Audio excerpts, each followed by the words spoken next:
वाह वाह मोदी जी, आज तो आप छा गए, बिल्कुल छा गए। थोड़ा सुर को और ऊंचा करिए, और ऊंचा करिए सुर को। अरे बहन सोनिया जी, छाऊंगा कैसे नहीं। आप इतना अच्छा हारमोनियम बजा रही हो कि मुझसे रुक ही नहीं मिल रहा है। मेरे अपने आप मुंह से गीत निकल जा रहा है, क्या करूं। लो मेरा एक नया लोकगीत सुनो। राहुल, अगर तुम ढोलक सही से और बजा दो तो और ही ज्यादा मजा आ जाएगा। मोदी जी एक बात बताओ, और कैसे ढोलक बजाऊं? अच्छी तरीके से तो ढोलक बजा रहा हूं मैं। मम्मी जी आप ही बताओ, मैं कितना भी अच्छा ढोलक बजाता हूं, ये मोदी जी मेरे ढोलक की तारीफ ही नहीं करते। नहीं मेरे बेटे, ऐसी बात नहीं है। पिछले वाले गांव में जब अपना लोग गीत सुनाने के लिए गए थे तो तुमने कितना अच्छा ढोलक बजाया था और मोदी जी ने तुम्हारे ढोलक की तारीफ भी की थी। और देखो आज मोदी जी कितना अच्छा गीत गा रहे हैं। वाह मोदी जी, वाह मजा आ गया, बहुत ही मजा आ गया मुझे तो। खेत पर बैठ के आराम से गीत को सुनने का मजा ही निराला है। राहुल, तुम ढोलक भी बहुत अच्छा बजा रहे हो और बहन सोनिया जी हारमोनियम भी बहुत अच्छा बजा रही हैं। और मोदी जी के तो जलवे ही जलवे, बहुत ही लय और सुर के साथ गीत गा रहे हैं। आजा तुझको पुकारे मेरे गीत रे।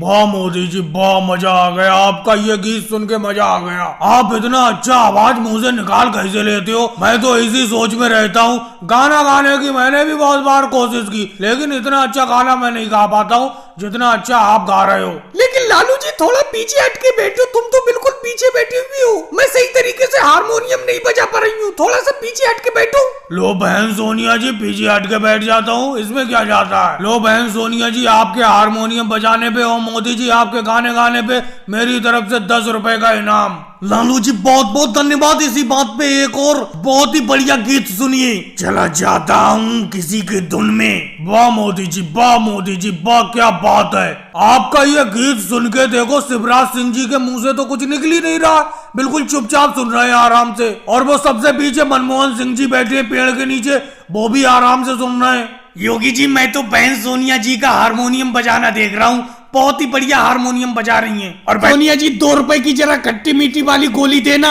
अखिलेश तुम भी 2-2 रुपए की चीज लेते हो, कम से कम मुझसे 10-15 रुपए का सामान ले लिया करो, जिससे कि कम से कम मेरा शाम का खाना खर्चा चल जाए। आजकल राहुल भी कुछ कमा के नहीं ला रहा है, तो मैंने लकड़ी का ये रोड पर खोखा बनाकर इसमें किराना दुकान की दुकान रख ली है। सोनिया जी दुकान तो रख ली है तुमने, लेकिन ये दुकान आपकी रोड पर आज के बाद नहीं रखी रहेगी। अरे मोदी जी क्या हो गया, बताओ क्या बात है। सोनिया जी आप देख ही रही हो, ये रोड वैसी पहले से पतला है और इस रोड पर तुमने लकड़ी का एक खोखा बनाकर उसमें किराना दुकान की दुकान रख ली है, जिससे कि रोड पर जाम लगता है। इसीलिए तुम्हारे इस खोखे को हटाना पड़ेगा। ये बताओ मोदी जी, अगर आप मेरी इस दुकान को हटा दोगे तो मैं कहाँ पर दुकान रखूंगी, कहाँ पर मेरा खाना खर्चा चलेगा? क्योंकि इस दुकान से दिन भर में मैं जो सामान बेचती हूँ उससे ही मेरा खाना खर्चा चलता है। सोनिया जी इसमें मैं क्या कर सकता हूँ? ये तो ऊपर से ऑर्डर आया है कि तुम्हारी इस दुकान को हटाना पड़ेगा रोड से। आप अपने इस लकड़ी के खोखे को गांव के किसी अच्छी सी जगह पर रख लो, जहाँ ज्यादा जगह हो रोड पर। अब यहाँ से तो तुम्हें अपनी इस दुकान को हटाना पड़ेगा। लेकिन मोदी जी एक बात बताओ, यहाँ के लोग मुझसे सामान बहुत खरीदते हैं, अब मैं इतने बड़े खोखे को कहाँ पर दूसरी जगह उठाकर ले जाऊंगी? अगर दूसरी जगह ले जाऊंगी तो मेरी इतनी बिक्री नहीं होगी जितनी बिक्री यहाँ पर होती है। मोदी इंस्पेक्टर जी, मुझे आपकी ये बात बिल्कुल अच्छी नहीं लग रही है। सोनिया जी इसी दुकान से थोड़ा बहुत सामान बेचकर अपना गुजारा कर रही है और आप उनके लकड़ी के खोखे की दुकान को हटाना चाहते हो रोड से। हमें तो रोड से निकलने में आज तक कभी कोई दिक्कत नहीं हुई, इतनी ज्यादा जगह में तो इनका खोखा रखा हुआ है नहीं। अरे योगी जी आपको निकलने में कोई दिक्कत नहीं होगी, जब इस रोड से कोई ट्रक या ट्रैक्टर निकलता है तो बड़ा दिक्कत होती है।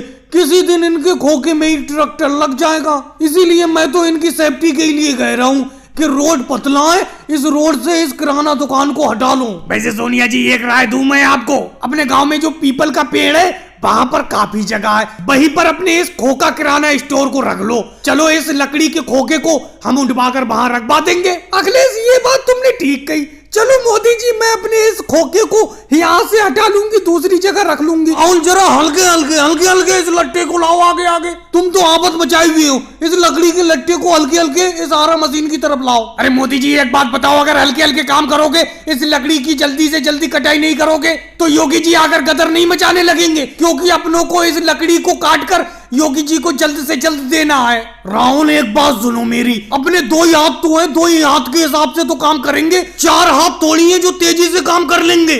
अरे मोदी जी आप भी बेफालतू की बात करते हो, 4 क्या 6 हाथ है अपना लोगों के, 2 तुम्हारे 2 मेरे और 2 केजरीवाल जी पीछे काम कर रहे हैं। 6 हाथ अपना लोगों के काम नहीं कर रहे हैं। राहुल तुमसे तो बात ही करना बेकार है।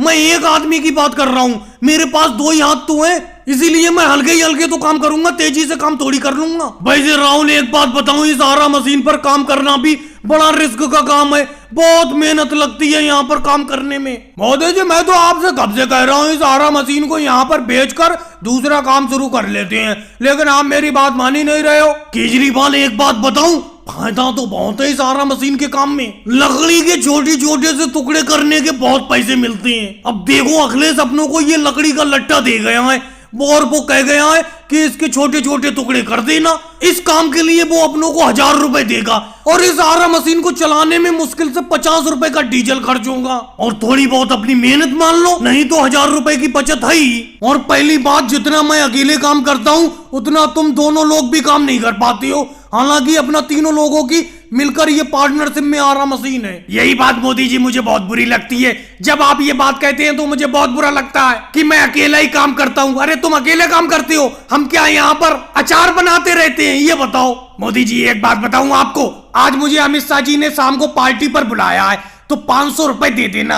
राहुल मुझे तुम्हारी ये बात समझ में नहीं आती, परसों तो तुमने 1000 रुपए लिए थे मुझसे, वो सारे के सारे रुपए खर्च हो गए, अब तुम 500 रुपए और मांग रहे हो। तुम्हारे खर्चे बहुत ज्यादा बढ़ते जा रहे हैं, मुझे लगता है इस आरा मशीन को बेचना ही पड़ेगा। अरे लालू जी यूं ही बैठाले रहोगे क्या, घर वापस जाए हम? अरे तुम्हारी वजह से भरी दोपहरी में हम दोपहर की नींद छोड़कर आते हैं और तुम चुपचाप बैठे हो। तो क्या करूं मोदी जी, नाचूं क्या मैं? अगर तुम भरी दोपहरी में यहाँ पर आकर बैठते हो पेड़ के नीचे तो इसमें मेरी क्या गलती है? बताओ, मेरे लिए बैठते हो क्या? और लालू जी किसके लिए बैठती है? हम तुम्हारे लिए तो आके बैठती हैं। तुम्हारे साथ यहाँ बैठ के 4 बातें हो जाती है और इस पेड़ की ठंडी हवा मिल जाती है। अब इतनी भयंकर गर्मी पड़ रही है, घर पर नींद तो आ नहीं पाती दोपहर में, और आप तो यूं ही अनजान बन रहे हो। अरे आपकी कहानी के लिए भी तो हम यहाँ पर आते, कहानी सुनाओ।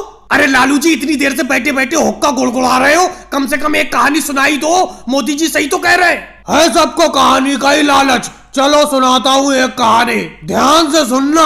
एक बार अपने गांव में ऐसी गर्मी पड़ी जैसी इस साल गर्मी पड़ रही है। तालाब नदी नाले सब सूख गए, चारों तरफ बर्फ ही बर्फ गिरती थी, बस जहाँ देखो गांव में बर्फ नजर आ रही थी, इतनी भयंकर गर्मी पड़ी। अरे लालू जी कहानी को कहाँ ले गए? कहाँ बर्फ कहाँ गर्मी? गर्मी की कहानी सुना रहे हो, गर्मी में बर्फ कहाँ से गिरने लगी? अखिलेश मैं साफ साफ अभी बता देता हूँ, गर्मी बहुत ज्यादा पड़ रही है। कहानी सुनाते वक्त भी मेरा दिमाग सही तरीके से काम नहीं कर रहा है, इसीलिए शब्द थोड़े से इधर उधर हो सकते हैं। अरे लालू जी थोड़े बहुत शब्द इधर उधर हो सकते हैं, चलो मान लेंगे। आपने तो मौसम ही बदल दिया, गर्मी की कहानी सुना रहे थे, गर्मी में आपने बर्फ गिरा दी। चलो दूसरी कहानी सुना देता हूँ, ये वाली कहानी छोड़ो। एक बार की बात है, अपने गाँव में बहुत विकट ठंड पड़ी, कड़ाके की ठंड। सारे नदी नाले तालाब सब बर्फ से जम गए। जो भी घर से बाहर आता लू का एक तमाचा खाता, प्यास से आदमियों के गले खुशक होने लगे। अरे लालू जी फिर से कहानी को आप दूसरी दिशा में ले गए। कहा गांव में सर्दी बर्फ पड़ी थी और इस बर्फ में लोगों को लू के तमाचे कैसे लगने लगे, प्यास से गले खुशक कैसे होने लगे? अरे आप गर्मी में ले गए कहानी को। तो क्या हुआ योगी जी, गर्मी में ले गया? मौसम देख रहे हो, गर्मी का मौसम तो ही चल रहा है। छोड़ो कहानी को, आज कहानी सुनाने का मन ही नहीं है मेरा। अरे राहुल जोर से धक्का लगाओ इस वाटर पंप को, जल्दी से जोर से धक्का लगाओ, मेरी मोटरसाइकिल खींच नहीं पा रही है इसको। अरे जोर से लगाओ, बिल्कुल दम नहीं दे रहे हो तुम भी, जैसे मेरी मोटरसाइकिल दम नहीं दे रही है। अरे योगी जी आ गए, योगी जी थोड़ा हाथ लगा दो यार। अरे वाटर पंप को धक्का लगा दो। अरे दूसरे खेत में पानी भरने के लिए जाना है, बहुत बड़ा सूखा पड़ा है इस बार, दूर दूर तक पानी नहीं है, खेत बंजर हुए जा रहे हैं बिल्कुल।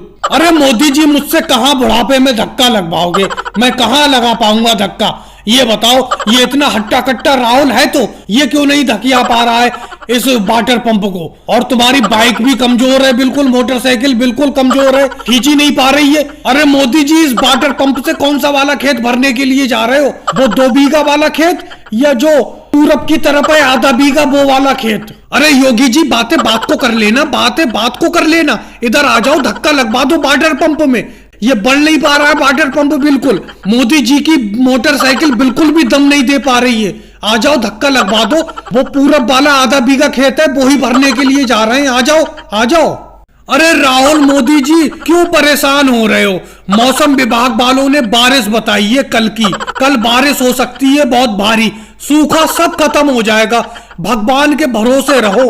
आज मत भरो खेत को, वापस ले चलो इस वाटर पंप को घर पे। अरे योगी जी, मौसम विभाग वालों ने तो पिछले हफ्ते भी बारिश बताई थी।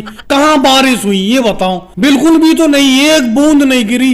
जमीन सूखी की सूखी रह गई, बिल्कुल एक बूंद नहीं गिर पाई। अब अगर कल भी बारिश नहीं हुई तो फसल सूख जाएगी। इसीलिए मैं आज का काम कल पे नहीं टालूंगा। योगी जी, धक्का लगवा दो और वाटर पंप को ये थोड़ा सा आगे बढ़वा दो, सही रोड पे आ जाएगी, बाइक फिर खींच के ले जाएगी। योगी जी, इस बार का सूखा भी लगता है जान लेकर रहेगा। बहुत बुरा सूखा पड़ा है इस बार। मोदी जी, मैं आपकी दाल फ्राई तब से खा रहा हूँ जब आपकी दुकान उस पतली गली में थी। उसके बाद आपने दुकान नुक्कड़ पे रखी। अब तो ये आपने बहुत ही बढ़िया किया जो ऑटो रिक्शा में ढाबा खोल लिया। लेकिन दाल चावल का स्वाद आज भी आपका वही का वही है जो पहले था। अरे राहुल, मैंने तुम सब लोगों के फायदे के लिए ही तो ये ऑटो रिक्शा में ढाबा खोला है, जिससे कि मेरे हाथ का बनाए हुए खाने का स्वाद आप सबके मुंह में पहुंचता रहे। अब बातों बातों में तुम 3 प्लेट दाल चावल खा चुके हैं यहाँ पर। अरे कैसी बात करते हो मोदी जी, मैंने 2 ही प्लेट तो दाल चावल खाए अभी। राहुल, खाते खाते मजे में पता ही नहीं चल रहा है तुम्हें कितनी प्लेट दाल चावल खा गए।